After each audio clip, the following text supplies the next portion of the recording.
Alhamdulillah. Alhamdulillahillazi anzala sakinata fi qulubil mu'minin liyazdadu imanan ma'a imanihim. Asyhadu an la ilaha illallah wahdahu la syarikalah wa asyhadu anna Muhammadan abduhu wa rasuluh. Allahumma salli wa sallim wa barik ala sayyidina Muhammad wa ala alihi wa ashabihi ajma'in. Amma ba'du. Fa ya ibadallah, inni usikum wa iyaya bittaqwallah faqad fazal muttaqun. Ittaqullaha haqqa tuqatih wa la tamutunna illa wa antum muslimun. Qala Allah Ta'ala fil Qur'anil Karim. A'udzu billahi minasy syaithanir rajim. Bismillahirrahmanirrahim. Al-malu wal banun zinatul hayatid dunya wal baqiyatus salihat khairun 'inda rabbika thawaban wa khaira amala. Shadaqallahul azim. Ku berlindung pada Allah dari godaan syaitan yang terkutuk. Dengan nama Allah yang Maha Pengasih, Maha Penyayang. Harta dan anak-anak adalah perhiasan kehidupan dunia. Sedangkan amal kebajikan yang abadi, pahalanya adalah lebih baik balasannya di sisi Tuhanmu, serta lebih baik untuk menjadi harapan. Maha benar Allah yang Maha Agung. Surah Al-Kahfi ayat 46.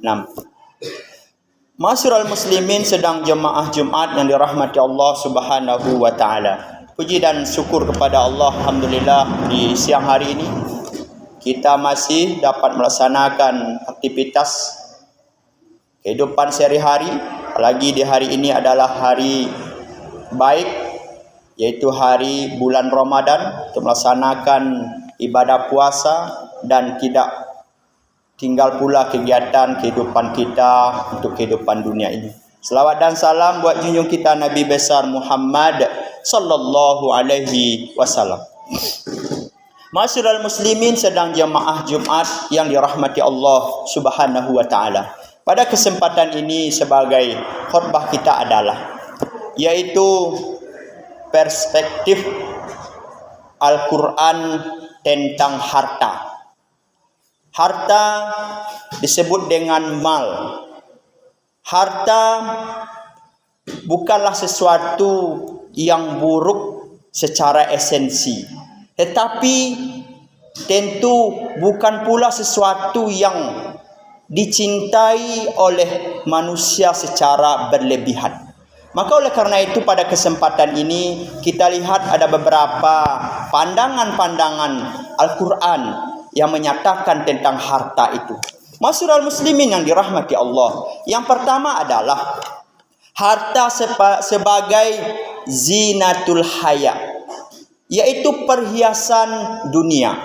Sebagaimana yang disebutkan di dalam surah Al-Kahfi ayat 46 yang kita bacakan tadi, yaitu harta adalah perhiasan dunia.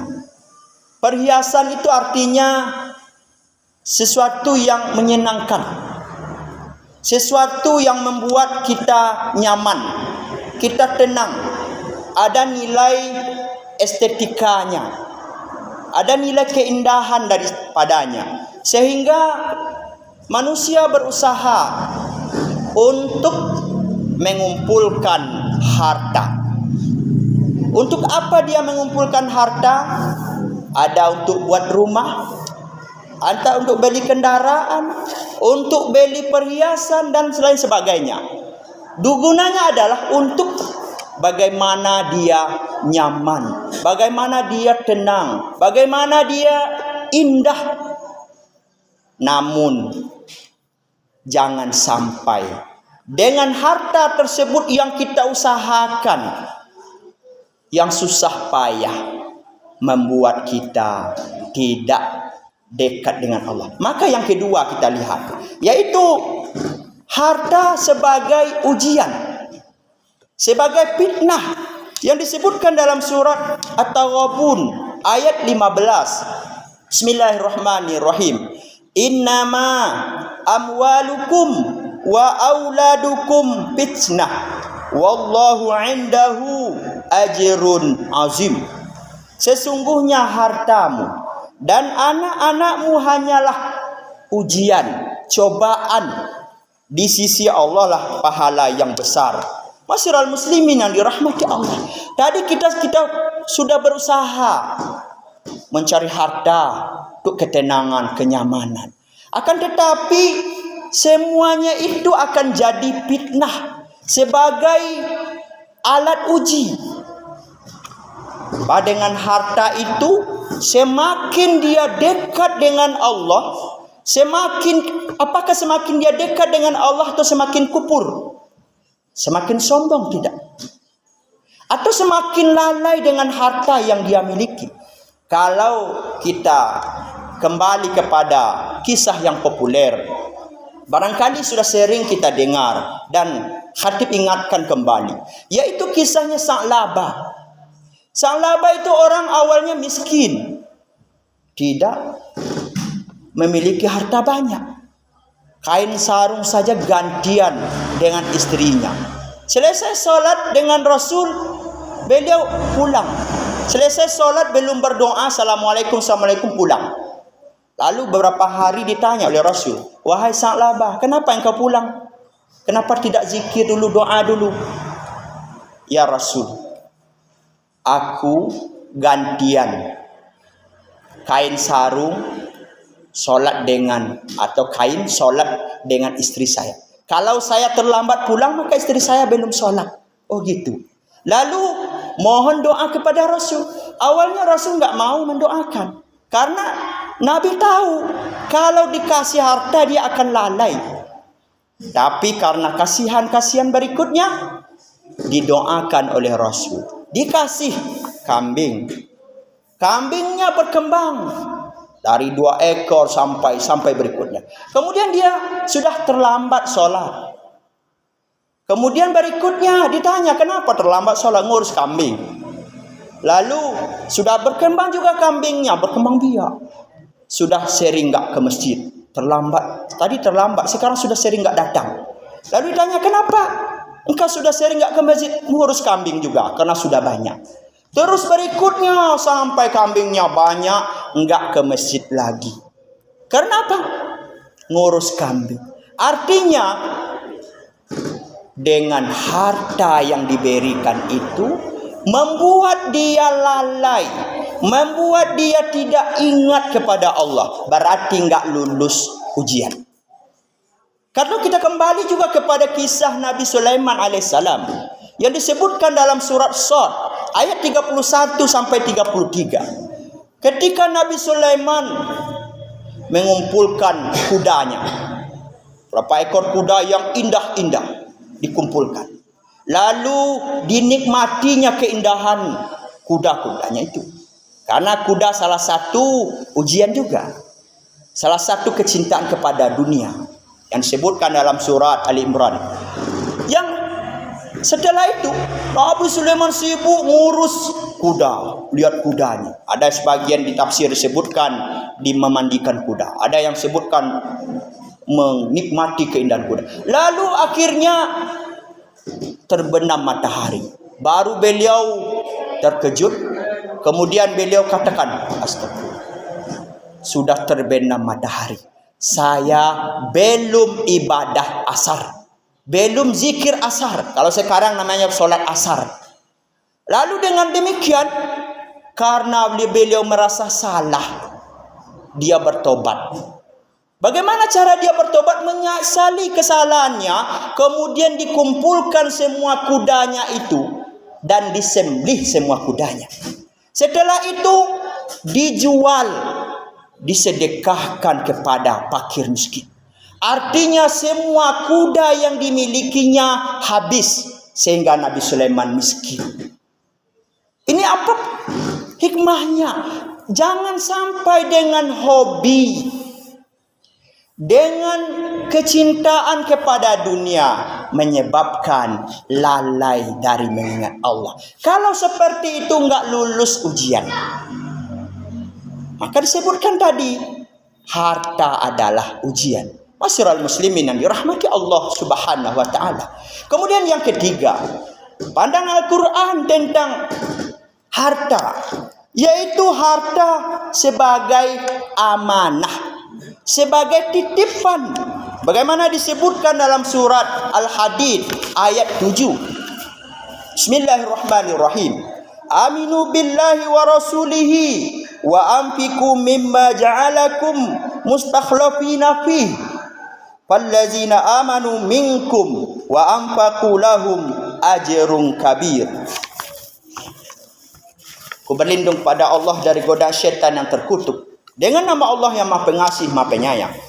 Berimanlah kepada Allah dan Rasulnya, serta infakkanlah di jalan Allah sebahagian dari apa yang dititipkan kepadamu, dan telah menjadikan kamu berwenang dalam penggunaannya. Lalu orang-orang yang beriman di antara kamu dan menginfakkan hartanya di jalan Allah memperoleh pahala yang besar. Masyiral muslimin yang dirahmati Allah, harta sebagai amanah. Kalau sebagai amanah, tentu akan diminta pertanggungjawabannya. Nanti ketika kita di padang mahsyar ada 4 pertanyaan. Belum bisa beranjak satu langkah pun anak cucu Adam sebelum bisa menjawab 4 pertanyaan. Salah satu pertanyaannya adalah mengenai harta. Dari mana didapatkan dan untuk apa? Kalau semakin banyak harta yang kita miliki, maka pertanyaannya banyak. Dari mana untuk apa? Dari mana untuk apa? Sawah dari mana didapatkan? Untuk apa? Ladang, emas, kendaraan, rumah, semua yang kita miliki akan diminta pertanggungjawabannya. Boleh kita memiliki harta banyak? Boleh. Tetapi dengan harta itu bukan untuk kita berbangga-bangga. Tetapi dengan harta itu adalah tanggung jawab besar, amanah yang akan kita pikul dan nanti akan dimintai pertanggungjawaban di yaumil akhir. Masyiral muslimin yang dirahmati Allah Subhanahu wa taala, maka tidak salah dalam sebuah hadis disebutkan orang kaya akan terlambat masuk surga daripada orang yang miskin. Karena satu pertanyaan harta saja. Ada sebuah mimpi yang disebutkan oleh seseorang, yaitu dia bermimpi mendapatkan satu kampak. Satu kampak saja. Dia mimpi, datang mimpi kepadanya. Luar biasa pertanyaan yang diberikan kepadanya. Ini dapat.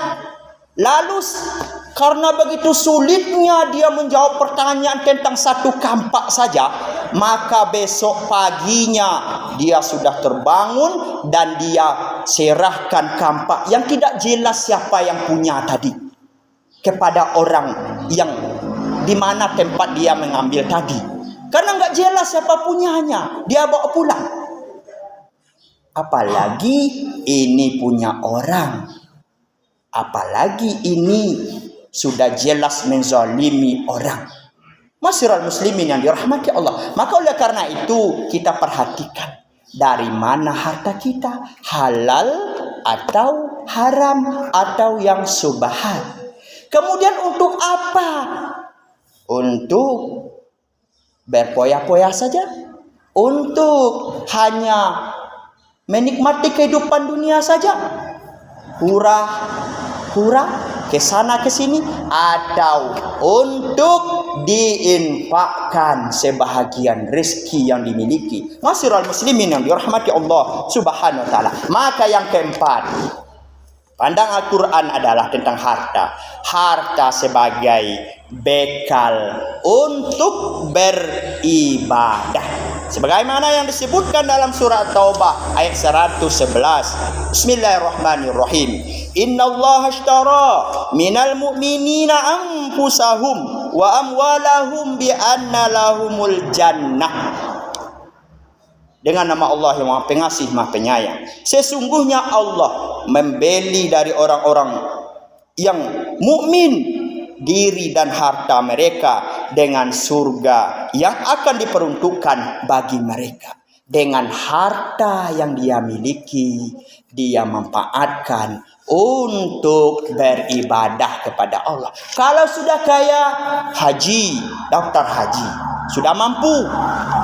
Kalau tidak dibawa itu umrah. Kalau enggak bisa ada yang lain. Mungkin berimpak, menyantuni anak yatim, fakir miskin. Atau yang lebih efektifnya juga sekarang, membelikan mushaf Al-Quran kepada anak-anak hafiz, anak-anak yang ngaji MDA. Satu huruf yang dibacanya akan mengalir kepada kita pahalanya. Masyarul muslimin yang dirahmati Allah Subhanahu wa taala, mudah-mudahan dengan harta yang kita miliki menjadi sarana untuk kita dekat dengan Allah Subhanahu wa taala, bukan semakin jauh. Kalau kita perhatikan dulu, masjid jauh, jalan sulit, kendaraan tidak berapa, banyak orang ke masjid. Sekarang masjid di tengah kota, kendaraan lancar, transportasi lancar, tapi masjid sepi. Kemana?